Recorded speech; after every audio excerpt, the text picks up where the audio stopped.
ready to go? How you feeling, my man? You feeling good? Good, Big O. How are you? Excellent. Can't complain, bro. I would if the Heat had that stinking attitude of, we're gonna coast the season. No, but they're giving me entertaining basketball. They're giving me the basketball that they give a shit. Which the first 4 games they were pissing us off, Right. and I think they got the message. By the way, not for nothing, but I think they got the message. I think there were a lot of response from fans and all that. And I don't know. I don't know if there was a coming of Jesus somewhere in that organization or something. But after that 4th game and that 1-3 start, or 1-4 start, what was it? 1-4 or 1-3? 1-4. 1-4. Yeah. There seemed to be some kind of a tweak or something. I don't know what the hell it was. Was there anything? I mean, they honestly just started playing better on both sides of the court. And they're still giving, and they're also just giving us entertaining fourth quarters, right? I mean, those fourth quarters are entertaining. For better or for worse, they are. They have you on the edge of your seat, unfortunately. A lot of these. Yeah, but I want that. I know. I don't need that. And by the way, I was disappointed the other night. Bam did not step it up when I needed him to step it up, bro. God, that was. Yeah, like I mean, Eric's. It was against the Knicks, right? 2 games ago. Yeah. I was like, come on, dude, this is the night I need you to be that guy. And he just was not that guy. And I was like, Eric Spoelstra mentioned when Bam missed the next game in Brooklyn the following night. And he said that you could tell that Bam's hip started to bother him in that fourth quarter. He just wasn't himself. I think he took 1 shot attempt, or maybe he might have taken more, but he didn't make a shot. He was scoreless, I believe. And that's what it was. His usual great self on defense. Yeah, the hip just seemed to tighten up, and he just wasn't himself. And then he missed the next game. He's expected to play tonight, but you worry. I mean, that's a lingering injury now that he's missed 3 games for on and off here since the first week of the season. He was missing shots too that night. Yeah. Also.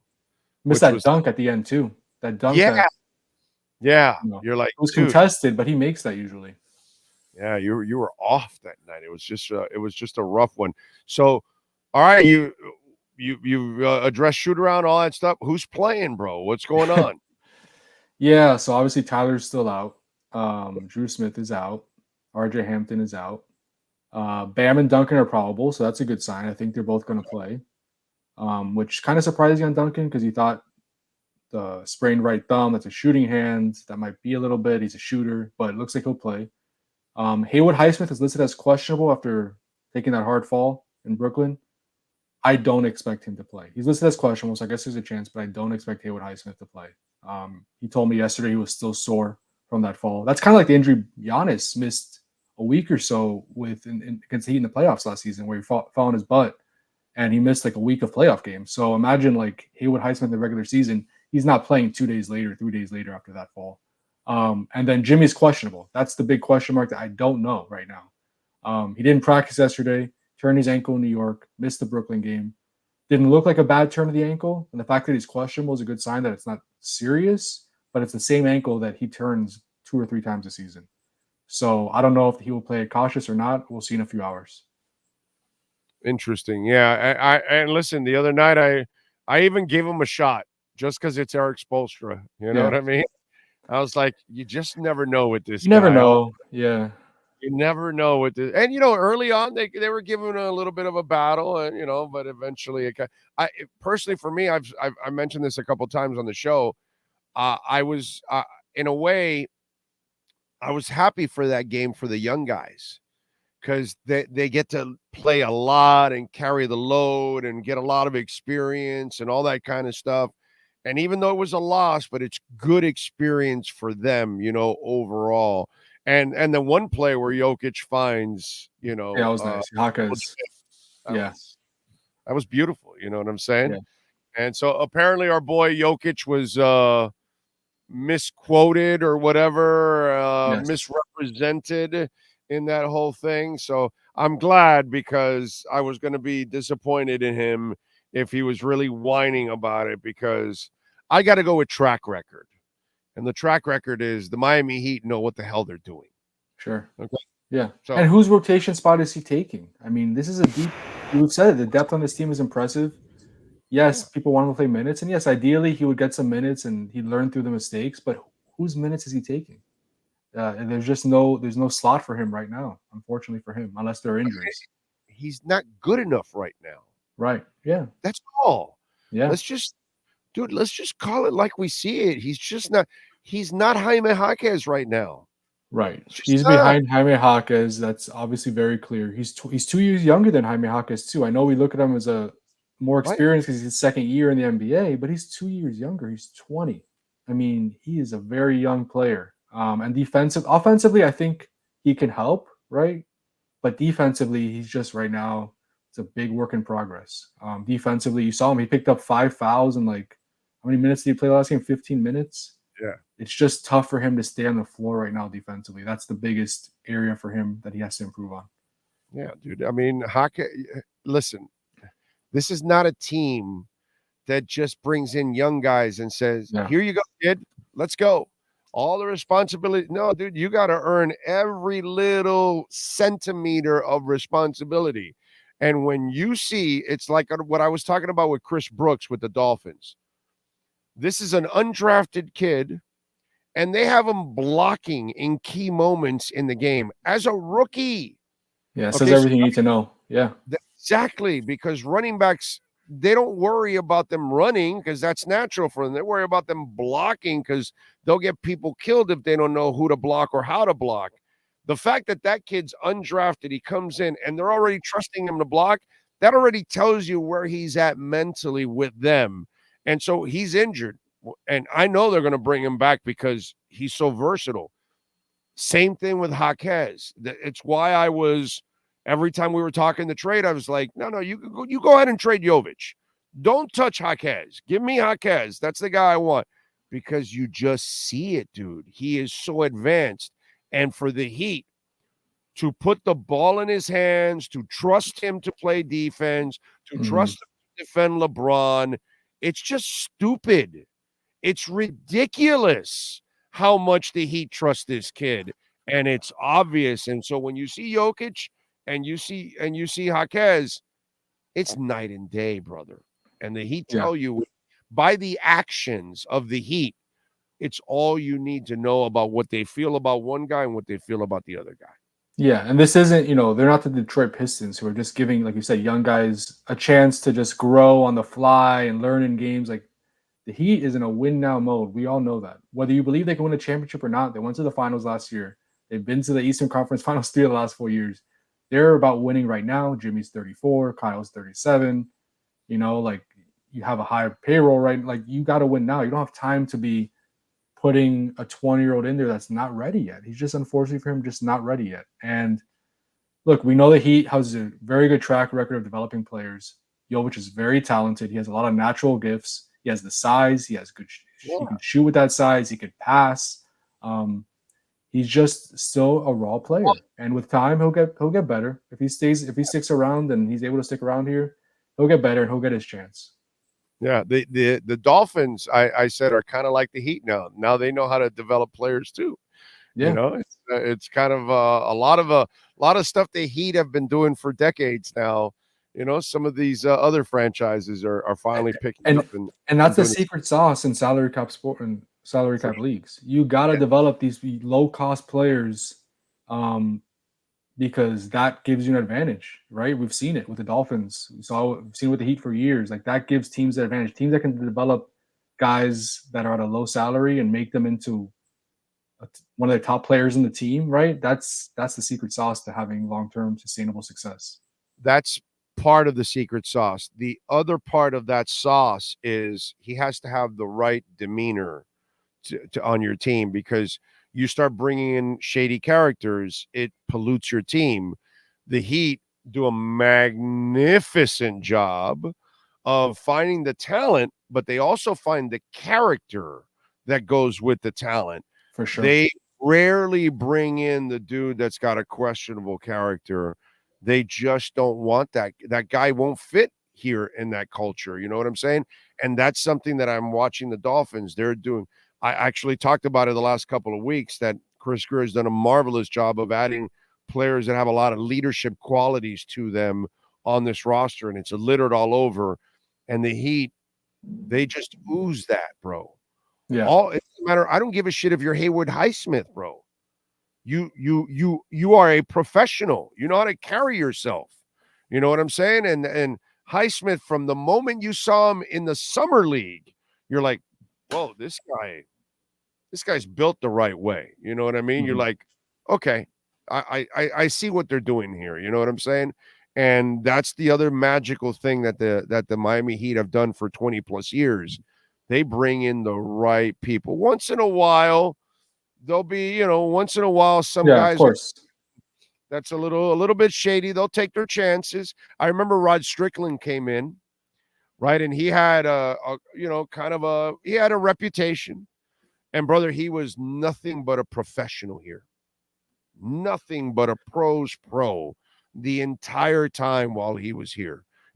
Then you'll end up with Todd Day, and shit will go awry, right? Todd Day's the one that got into it with the valet, right? Was it Todd Day or Todd something? I'm not sure. I can't say for sure, but I think that sounds right. That sounds Smush right. Parker. It was Smush Parker. Smush Parker. It was Smush Parker. Yes, correct. Smush Parker that got into the valet. And then there was another guy, I think it was Todd Day, that went at it. This was in the Riley days. Okay. And he had to get rid of. But it's very few guys that they'll do that with, very, and it's usually like a white side, a little bit of a desperation situation sometimes.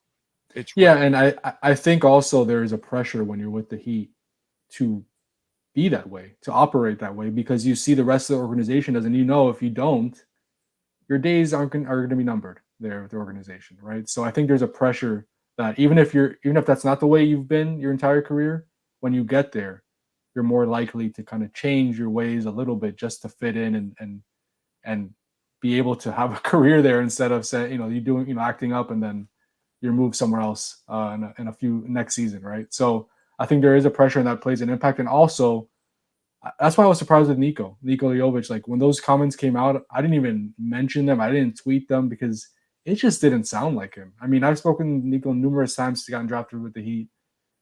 Mature kid, professional, just wants, good kid, just a good guy. It was hard for me to imagine him saying all that stuff. And yes, does he want to play? That obviously he wants to play. Does he feel out of position playing as a center in the G League? Yes, he does. He doesn't feel comfortable playing center. He feels like he's a power forward. But the other stuff that he was, quoted as saying to Serbian media, just didn't sound like him. And yesterday, you could tell he felt so bad. He was almost mortified, that he had to even talk about it. He just felt so bad and embarrassed. He was like, "I'm going to apologize to the coaches after we speak with you guys. I don't want them to think that I feel that way." So it just didn't sound like him at all when I saw those quotes initially. Bucks are only favored by 3. So what am I doing tonight on the Hard Rock app? I don't know. A lot of it depends on if Jimmy plays, right? That's kind of the. Do I take the 3? You think? I don't know. I would say no, only because the Heat are still missing Tyler Hero. So I feel like people forget that sometimes, right? And I know they've been good without Tyler Hero.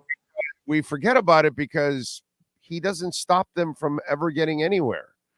They do whatever they want without him. And I know they're not a better team. Right. But the reality is they haven't needed Tyler Hero in these playoff runs the last 2 years at all. And no moment were you saying in a playoff run the last 2 years, we really needed Tyler Hero that moment. Not really. You got to where you got to because, the guys on the court got it done. That's this kind of screwed up part about the Tyler Hero thing.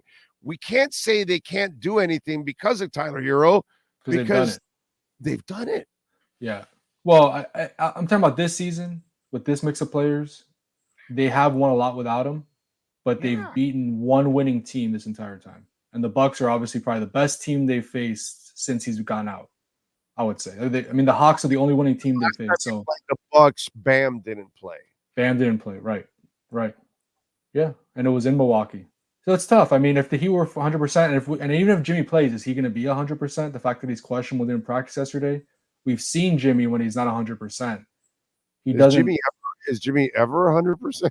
He's usually close to 100%, right? We know when Jimmy's not 100%. We could see it the way he plays, right? We see how less attacks, less free throws, more threes. Oh, that's true. So That's true. that's a big question mark, I think, entering tonight. He fights through everything. He's so damn tough. He does. He battles through injuries.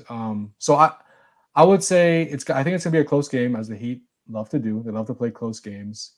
But just because of the uncertainty of Jimmy's health, you're missing Haywood Highsmith, which I know is not a top 3, top 4 player on the team, but he's been pretty important since he entered that starting lineup. You're probably missing Haywood Highsmith. You're missing Tyler Hero. It's just tough. I would lean toward taking the Bucks. I don't solicit betting advice. It's just my gut. I'll lean toward the Bucks just because the Heat are a little bit banged up right now. The greatest in town is Sean Stanley. And he I didn't apologize to anybody. I just said I was wrong, said Riley, whose team faced the Milwaukee Bucks on Saturday at the Bradley Center. And I was wrong in the venue I used. Day was informed he had been waived when Riley confronted the reserve in the locker room about complaints over his substitution pattern. The approach stunned several Heat players. It was Todd Day. Yeah. I was right. It was Todd Day that got kicked out also. So, I remember all these things sometimes, and these, they'll take some chances, but you're on a short leash here, bro. You're on a short leash if you mess up. Yeah.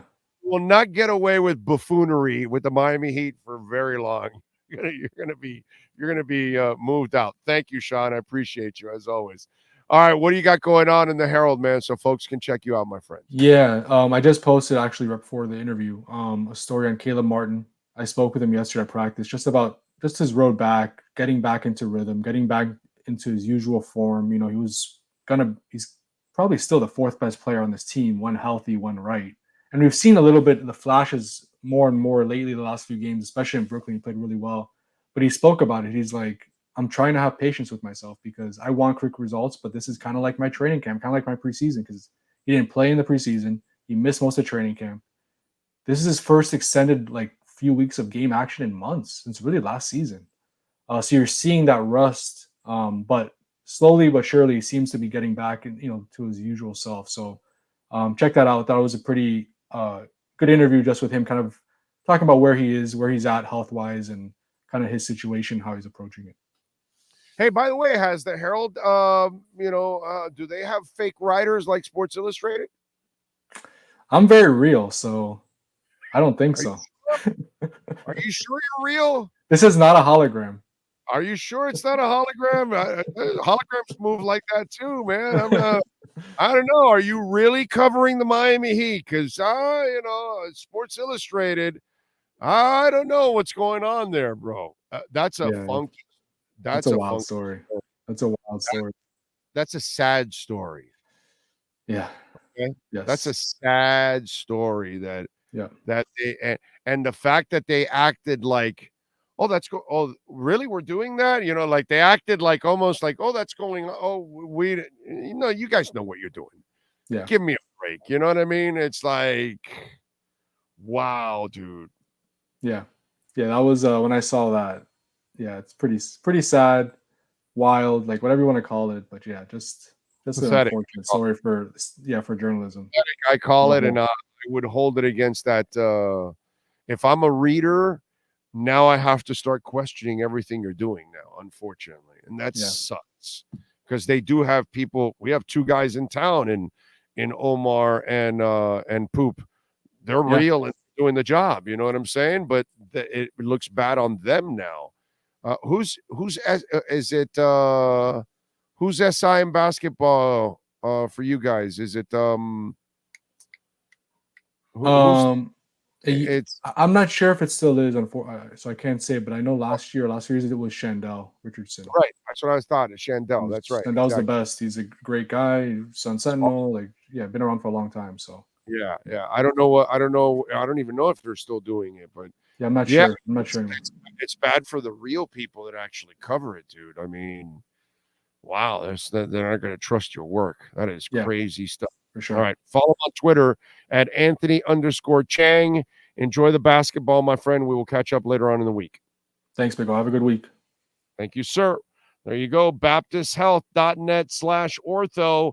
And when we talk about Baptist Health, they are the official sports medicine provider of the Miami Heat, Miami Dolphins, Florida Panthers, InterMiamiCF, FIU, FAU, Orange Bowl, Miami-Dade County Public Schools, Miami Open Tennis, Miami Marathon, and Miami Half Marathons. Baptist Health Orthopedic Care has locations from Monroe County to Palm Beach County. They've got a new one there at Hard Rock Stadium. If you live down in the Keys, Mariners Hospital at Tavernier Key, Doctors Hospital in Coral Gables, the main hospital on 89th and Kendall Drive. If you're up north in Boynton Beach, Bethesda East and West, 2 different locations. We've got Boca Raton Regional at 800 Meadows Road in Boca, locations all throughout South Florida. Use that QR code or go to baptisthealth.net/ortho.